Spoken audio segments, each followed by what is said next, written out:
ପୁରୀ ଶ୍ରୀମନ୍ଦିରର ବଡ଼ ପଣ୍ଡା ମହୋଦୟଙ୍କର ଗୋଟେ ଭିଡ଼ିଓ ମୁଁ ଶୁଣୁଥିଲି। ସେଥିରେ ସେ କହୁଛନ୍ତି ଗୋଟେ ଇଣ୍ଟରଭ୍ୟୁରେ ଜଣେ ମାଙ୍କ ସହିତ ତାଙ୍କ କୁନି ପିଲା 5 ବର୍ଷର ପିଲାଟି ସ୍କୁଲ ଯିବାକୁ ବହୁତ ଡରୁଥିଲା ଏବଂ ସେ ମା ଜଣଙ୍କ ଜଗନ୍ନାଥଙ୍କର ପରମ ଭକ୍ତ। ତେଣୁ ସେ ପିଲାଟିକି ସେ କହିଲେ ଯେ ଜଗନ୍ନାଥ ତୋର ଭାଇ, ତୋର ବନ୍ଧୁ, ତୋ ଫ୍ରେଣ୍ଡ, ବେଷ୍ଟ ଫ୍ରେଣ୍ଡ, ତାଙ୍କୁ ତୁ ସାଙ୍ଗରେ ନେଇକି ଯା ସ୍କୁଲ ସବୁଦିନ, ତାଙ୍କୁ କହ ଜଗନ୍ନାଥ ମୋ ସାଙ୍ଗରେ ଚାଲ। ସେ ପିଲାଟିର ବିଶ୍ୱାସ ଏତେ ସରଳ ବିଶ୍ୱାସୀ ଏବଂ 100% ବିଶ୍ୱାସୀ, ମାଙ୍କ କଥାକୁ ଏତେ ବିଶ୍ୱାସ ସେ କରିଗଲା। ତେଣୁ ସିଏ ସବୁଦିନ ସ୍କୁଲ ଗଲାବେଳକୁ କହିବ ଜଗନ୍ନାଥ ଚାଲ ଯିବା ସାଙ୍ଗରେ। ତେଣୁ ଏମିତି ଦେଖାଗଲା ଧୀରେ ଧୀରେ ଧୀରେ ଧୀରେ ସେ ପିଲାଟିର ଆଉ ସ୍କୁଲରେ ଡର ରହିଲାନି କି ସେ ଟିଚର ମାନଙ୍କୁ ବି ଡରଲାନି, ପୁରା ସାହସୀ ହେଇଗଲା। ତାର ଭଲ ପାଇବା ଏତେ ବଢିଗଲା, ସେ ପ୍ରତ୍ୟେକ କ୍ଷେତ୍ରରେ ଯାହା ବି ଯେତେବେଳେ କରେ ସେ ସବୁବେଳେ କହେ ଜଗନ୍ନାଥଙ୍କୁ ମୁଁ ଏଇଟା କରୁଛି ତ ମୋ ସାଙ୍ଗରେ ଥା, ମୁଁ ପଢୁଛି ମୋ ସାଙ୍ଗରେ ଥା, ମୁଁ ବୁଲିବାକୁ ଯାଉଛି ମୋ ସାଙ୍ଗରେ ଥା। ଇଭେନ ଖାଇଲା ବେଳେ ପ୍ରତ୍ୟେକ ଥର ସେ ସବୁବେଳେ ଜଗନ୍ନାଥଙ୍କୁ ଆଗେଇ ଦିଏ। ଜଗନ୍ନାଥଙ୍କୁ ପ୍ରଭୁ ବୋଲି କହେନି, ଫ୍ରେଣ୍ଡ ଫ୍ରେଣ୍ଡ ମୋ ସାଙ୍ଗରେ ଖାଅ, ନିଅ ପ୍ରଥମେ ତମେ ଖାଅ, ଆଗେ ତମେ ଖାଇସାରିଲେ ଆମେ ଖାଇବା। କିଏ ଗୋଟେ ଘରକୁ ଗେଷ୍ଟ ଆସିଲେ, ମିଠା ଆଣିଲେ କି କଣ ଆଣିଲେ, ସେ ପ୍ରଥମେ ଅଫରିଂ କରେ। ଥରେ ତାର ଜଣେ ସାଙ୍ଗର ବାପା ତାଙ୍କ ଘରକୁ ଚକୋଲେଟ ନେଇକି ଆସିଥିଲେ ଏବଂ ସେ ଚକୋଲେଟଟିକୁ ସେ ନେଇକି ଜରି ସହ ଥୋଇଦେଲା। ଛୋଟିଆ ମୂର୍ତ୍ତି ଜଗନ୍ନାଥଙ୍କର ସେ ଗୋଟେ ରଖିଥିଲା, ସେ ମୂର୍ତ୍ତି ପାଖରେ ନେଇକି ଥୋଇଦେଲା। ଏଇଟା ତମକୁ ଦେଲି, ତମେ ଖାଇବ, ବାକି ମୋର ମୁଁ ରଖିଛି, ଆଗେ ତମକୁ ଦେଲି, ତମେ ଖାଇଦବ ହେଲା। ସତକୁ ସତ ଦେଖିଲା ବେଳକୁ ତାର ଦିନ ସକାଳୁ ସେ ଜରି ଖୋଲା ହେଇକି ପଡିଛି, ଚକୋଲେଟ ସରିଛି, ଚକୋଲେଟ ନାହିଁ ଏବଂ ଜଗନ୍ନାଥଙ୍କ ପାଟିରେ ଚକୋଲେଟ ଲାଗିଛି।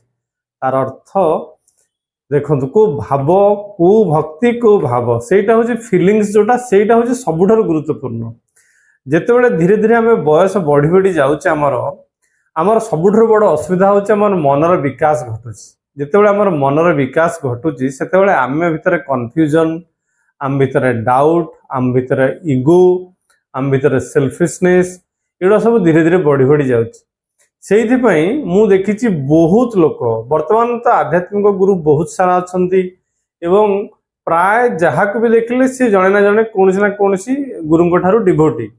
କିନ୍ତୁ ମୁଁ ଏମିତି ମୋର ଏକ୍ସପିରିଏନ୍ସ କହୁଛି, ମୁଁ 30 ବର୍ଷରେ ମୁଁ ଦେଖିଛି ବହୁତ ଲୋକଙ୍କୁ ଯେଉଁମାନେ ଡିଭୋଟି ହେଲା ପରେ ମଧ୍ୟ, ସେମାନେ ଗୁରୁ ଦୀକ୍ଷିତ ହେଲା ପରେ ମଧ୍ୟ ତାଙ୍କର ଯେଉଁ ନେଗେଟିଭ କ୍ୱାଲିଟିଜ, ତାଙ୍କର ଯେଉଁ ପ୍ରକୃତିର କିଛି ପରିବର୍ତ୍ତନ ହେଇନି ବା ବହୁତ କମ ପରିବର୍ତ୍ତନ ହେଇଛି, କିମ୍ବା ଆଧ୍ୟାତ୍ମିକ ରାସ୍ତାରେ ସେମାନେ ବହୁତ ଉନ୍ନତି କରିପାରି ନାହାନ୍ତି। ତାର କାରଣ ଯଦି ଖୋଜା ଯାଏ, ତାର କାରଣ ହଉଛି ସେ ଗୋଟିଏ, ଆମେ ଏସବୁ ଯେଉଁ ଆଧ୍ୟାତ୍ମିକତା ହଉ ବା ଭଗବାନଙ୍କ ପ୍ରତି ଭଲ ପାଇବା ଭାବ ହଉ, ଏସବୁକୁ ଆମେ ଅତି ହାଲକା ଭାବରେ ନେଉଛନ୍ତି, ପରମ୍ପରାଗତ ଭାବରେ ନେଉଛନ୍ତି, ଗୋଟେ ଫର୍ମାଲିଟିଜ ହିସାବରେ କରୁଛନ୍ତି। ସକାଳୁ ଉଠିଲେ, ଗାଧେଇଲେ, ଟିକେ ମୁଣ୍ଡିଆ ମାରିଲେ, ପୂଜା ଟିକେ କଲେ, ଯାହା ଆମର ଆବଶ୍ୟକ ଜିନିଷ ତାକୁ ମାଗିଦେଲେ, ତାପରେ ମୁଣ୍ଡିଆ ମାରିଦେଲେ, ଫୁଲ ଟିକେ ଦେଇଦେଲେ, ଭୋଗ ଟିକେ ଦେଇଦେଲେ। କିନ୍ତୁ ଆମେ ଯେତେବେଳେ ଭୋଗ ବି ଲଗାନ୍ତି, 90% ଲୋକ ଆପଣ ନିଜେ ବି କୁହନ୍ତୁ ଯେ କେହି କେବେ କଣ ସତରେ ସେ ଫିଲିଙ୍ଗସରେ ଦିଏ କି ଭଗବାନଙ୍କୁ, ଯେ ପ୍ରକୃତିରେ ଭଗବାନ ଖାଇବେ ଭଗବାନ। ଆମେ ସମସ୍ତେ ମନ ଭିତରେ ଗୋଟେ ଧାରଣା, ହଁ ଭୋଗ ତ ଦିଆଯାଏ, ସେ ଭୋଗକୁ ଆଣି ଆମେ ଖାଇବା ଆଉ। ତେଣୁ ଏଇ ପ୍ରକାର ଯୋଉ ହାଲକା ଭାବ, ଏଇ ଭାବରେ କଣ ପ୍ରକୃତିରେ ଭଗବାନ ମିଳିବେ ନା ଆମେ ଭଗବାନଙ୍କୁ ଦର୍ଶନ କରିପାରିବା, ନା ଭଗବାନ ଆମ ସାଙ୍ଗରେ ସବୁବେଳେ ରହିବେ? ଏଟା ସମ୍ଭବ ନୁହଁ। ଦେଖନ୍ତୁ, ରାଧା ଆଉ କୃଷ୍ଣଙ୍କର ଭଲ ପାଇବାଟା, ଯେତେବେଳେ କୃଷ୍ଣ ଛାଡ଼ିକି ଯାଉଛନ୍ତି ବୃନ୍ଦାବନ, ସେତେବେଳେ ସେ ରାଧାଙ୍କୁ ତାଙ୍କର ସବୁଠାରୁ ପ୍ରିୟ ଯୋଉଟା, ସେଟା ହଉଛି ବଇଁଶୀ। ସେ ବଇଁଶୀଟିକି ଦେଇ ଯାଉଛନ୍ତି ରାଧାଙ୍କୁ, କାରଣ ଏଇ ବଇଁଶୀ ବାଜୁଥିଲା, ସେ ବଇଁଶୀ କେବଳ ରାଧା ରାଧା ଉଚ୍ଚାରଣ କରୁଥିଲା, ସବୁବେଳେ ରାଧା ରାଧା ଜପ କରୁଥିଲା, ରାଧା ରାଧା ଗାଉଥିଲା। ଯେତେବେଳେ ଶ୍ରୀକୃଷ୍ଣ ଛାଡ଼ି ଚାଲି ଯାଉଛନ୍ତି, ସେତେବେଳେ ସେ କହୁଛନ୍ତି ଏଇ ବଇଁଶୀଟି ତମକୁ ଦେଲି।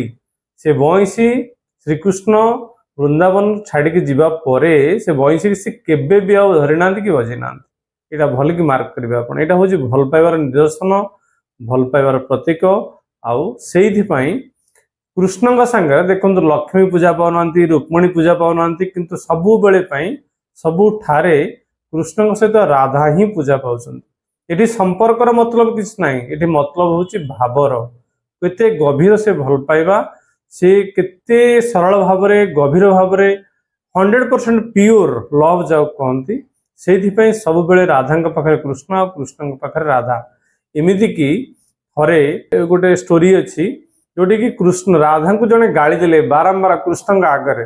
ସେଇଠି कृष्ण टिके रागिगले कारण सी भी जड़े भक्त थे सी सेठी कृष्ण से दर्शन दौरान शरीर रूपांतरित हो जाउची एवं शरीर भितर राधा स्वरूप प्रकाश पाउच से भक्त जनक देखुं सेठी कृष्ण नांती सेठी स्वयं राधा ठिया तेणु यही जो भल पाइबा ये जो सरल भल पाइबा यहीटा ही दरकार जोटा आम निहाती आवश्यक ये समाज रे किंतु मनर तो काम होला से सब डिस्टर्ब कर मन सब किसी ना किसी के ठिया कर आम जो भगवान को भल पाई बसिया से डाउट क्रिएट कर से कन्फ्यूजन क्रिएट कर कह कौन सतरे एमती ठाकुर अच्छा ना सतरे कौन से देवे ना हाँ गोटे रास्ता हूँ अति सिंपल रास्ता दीटा तो रास्ता अच्छी गोटे रास्ता हूँ मांकड़ छुआर रास्ता आ गोटे रास्ता हूँ बिलेई छुआर रास्ता गोटे रास्ता सी कौन करे चेष्टा करे निज बल निज साधना बल निज भक्ति बल निज प्रार्थना बल